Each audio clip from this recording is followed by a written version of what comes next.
ఓం శ్రీమాత్రే నమః. అందరికీ వరలక్ష్మి వ్రతం శుభాకాంక్షలు. నేను సాయంకాలం అయితే వరలక్ష్మి పూజ చేసుకున్నాను. మనకు టైం లేనప్పుడు పెద్దగా గ్రాండ్గా పూజ చేసుకునే వీలు లేనప్పుడు అంటే ఆర్భాటంగా చేసుకుంటే తప్పని కాదు.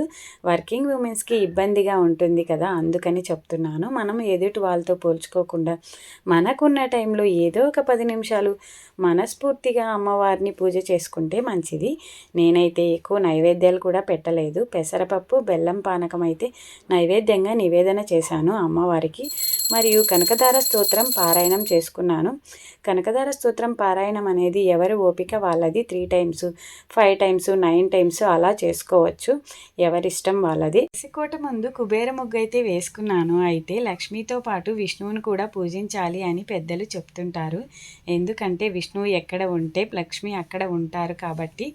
మన సనాతన ధర్మంలో భక్తుల యొక్క వస్త్రాధారణ, పూజ, భక్తి యొక్క శక్తి చాలా దిట్టం కనుక మన భారతదేశ హిందూ సాంప్రదాయాన్ని, సనాతన ధర్మాన్ని కాపాడుతూ ఉన్న మన నానమ్మలకు, అమ్మమ్మలకు, అమ్మలకు, అక్క చెల్లెలకు మరియు గొప్ప గొప్ప మాతృమూర్తులందరికీ కూడా నా కృతజ్ఞతలు. నేను ఇలా సింపుల్గా అయితే పూజ చేసుకున్నాను. పూజ ఎలా ఉంది, మీరు ఎలా చేసుకున్నారు కామెంట్ చేసి చెప్పండి. ఓం శ్రీమాత్రే నమః.